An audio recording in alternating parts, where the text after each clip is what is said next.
Hello there, my name is Retro. The first time I see my channel, I used to review cartoon series, anime series, or something completely random. And today will be Big Hero 6. No, if you've not seen the movie, let me give you the gist of the movie of just a few words. It's a young boy who's a genius who lost his big brother. He has no family, only her aunt. They had to go to school and become a hero because he wanted to help people. He become a better person because he was lost, well, his brother. And basically he has friends. His brother's friends become his friends and help in the direction he become a better person. That's basically the movie. The TV series take whatever left the movie and continue on, in my opinion, done way better because they actually extend and make you believe how they become heroes, become this Big Hero 6 faction or heroes or elite or whatever you want to call it. No, first time watching this series, the first two episodes was like a high. I mean, it was so well made because compared to the movie was half good because it wasn't built properly because it have too many characters and you have sort of crazy ideas here and there that you're trying to figure out how to make it all work, but it's sort of fair halfway. But this series, because it's a series, there are a lot to stretch and develop all the characters and all the ideas. And actually worked the first two episodes till you realize the next few episodes kind of was a letdown. Not because they were bad, it's because they don't have main villains to work with, so they had to make random villains from themselves, trying to get inspired by anything Japanese culture and making them as villains. That in itself sounds so difficult to pull off, especially of the two creators who are charged to making a Big Hero 6. So yeah, you know who they are. They're basically the people who create Kim Possible. You think would be a great idea, but just remember, Kim Possible was a half-ass idea that wasn't fully committed. To me, that's one of the major problems of Kim Possible. That never committed. Yeah, you're a hero putting danger in your life, but trying to be normal there. Everyone knows you're a hero and trying to pretend this is not a big deal. And that could work, but the problem is they force it too much and ruin the series. At least for me. I mean, to you probably you like it, but to me not really. I mean, have two ideas that really didn't work as well. The only way they work is the fact to actually admit, yeah, we have super villains, but we have high school drama, and we're not focusing on hero aspect, we focus on the dramatic high school aspect. The hero aspect is like a second nature that you don't actually care about because we are more into the teen drama kind of situation. That itself could work. I mean, you probably embrace the idea. It's one of the things I have to kind of nitpick of Kim Possible because the idea was two ideas that they never could make it work. And you see these two people controlling Big Hero 6, that have a lot of questions. But because the series was basically completely made for them, you just know how to write the villains in the situation. That's all you actually needed. And in fact, it worked. Because I feel they know how to write good comedy, good drama, but the question is, can you execute it? And they did. They actually put themselves, they actually can make great execution of new villains they create for the show. For of course, the first couple of episodes was a letdown because, let's face it, the first few episodes are well made, completely considerably well made.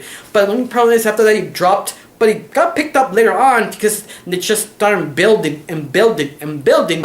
So the question is, what else they can do to improve it? And the fact is creating one villain to afflict Big Hero. Well, Bucky especially is the mirror image of Hero, but at the same time he's completely different because you find out why his motivation is this kind of despicable who using people to make your big plan. It's the fact his reason is the simple idea of the whole series that should we have limits to science? Do we have limits to people? Because both of them has a very good reason why they should or should not have it. Because one boundary can limit your imagination, but boundaries are there to keep people safe of doing stupid things. And that itself is shown between Hero and Obaki because you see the both good and bad ideas of it. For example, you see Obaki doing very despicable things that you know you shouldn't because you pretty kill yourself and kill people. The fact Obaki is the best example why you should have boundaries because you do horrible things while you're actually figuring out, whoa, wait, I should stop here? I'm so close figuring out what to do with this assignment or this project, but I have to keep pushing. The point that is so questionable, you become sort of a psychopath. But compared to Hero, that he had boundaries for a reason because you don't want to go that direction. You want to go that kind of disturbed questioning. If I do this, I do it for a good reason, or I do it for my self-exploration. And that in itself, it made both characters interesting, especially Obaki that you know very little, but you feel his presence, you feel he's very dangerous. But of course, they all have a good reason. It's because Obaki he has this accident happening with a very young age because he kind of blew up something in his face and part of his brain is not functioning. That part that you really need, that kind of more conscious, he doesn't have that. On top of that, he knows he has that issue that could be easily treated, but no. He enjoys that. The fact he enjoys not being right or wrong. The only thing he wants is to build and create and destroy everything and rebuild again to make a better place, to make a photopia of geniuses. That in itself sounds kind of disturbing and creepy, but he knows that. In fact, the more you see Obaki, the more you kind of understand what he means, but at the same time, he's doing so messed up things. That is fact, he almost want regret, but he can't because he doesn't have that part of him. He doesn't that functioning part of his brain that he needs to actually feel that. That's why he has at some point asked Hiro to become his assistant, becomes his almost friend who understands him, but he can't.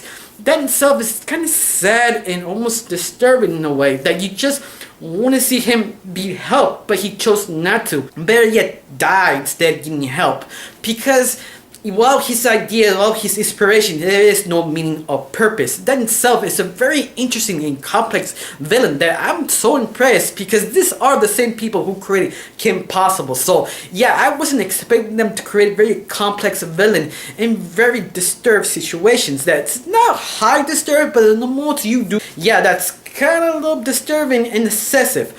But all this whole series pulls it up, especially all the secondary villains that were beginning kind of lame, but they later on built it to become these complex villains that make him so fascinating and also kind of fun because they do point out each villain are kind of ridiculous. You have a chef who become almost a thief and a murderer because she wanted to be the best. You have a thief who becomes evil glob that he become better and better, but he wasn't evil. He just wanted to be respected. You have each villain just so ridiculous, but understand why they like that. That in itself shows the series has so much confidence what to do with this series. And also I love the animation because it's a comic book form with almost like very dark shading kind of way. But I just enjoyed the animation. Now, anything bad about this? Well, maybe one character is Fred. I said my first impression, Fred was a tad annoying, but because they created a secondary character just for Fred to balance him out, that is Fred, because you need him to be always hyped up, but someone to kind of correct him, or at least someone to conversate, because Fred always a few steps ahead of everybody, because he knows what goes on before everyone, because he's a comic book nerd who knows evil villains pretty well. But of course, I also enjoy all the other characters that built on. For example, Go-Go, Wasabi, and having Lemon. They all well develop and understand who they are. And that I'm so gratitude because in the movie they never actually fully develop. Well, I got nothing really else to say because the series is very enjoyable and very well written. And I just one thing I have to say is go watch it right now. I highly recommend it. I mean, the first few episodes is a high, but after that it kind of drops a few episodes, it picks up again because let's face it, they actually are building. And season 1 is a perfect example how you build a whole season. I got nothing else to say. Just don't forget to subscribe, leave a comment below, and have a wonderful day. Bye.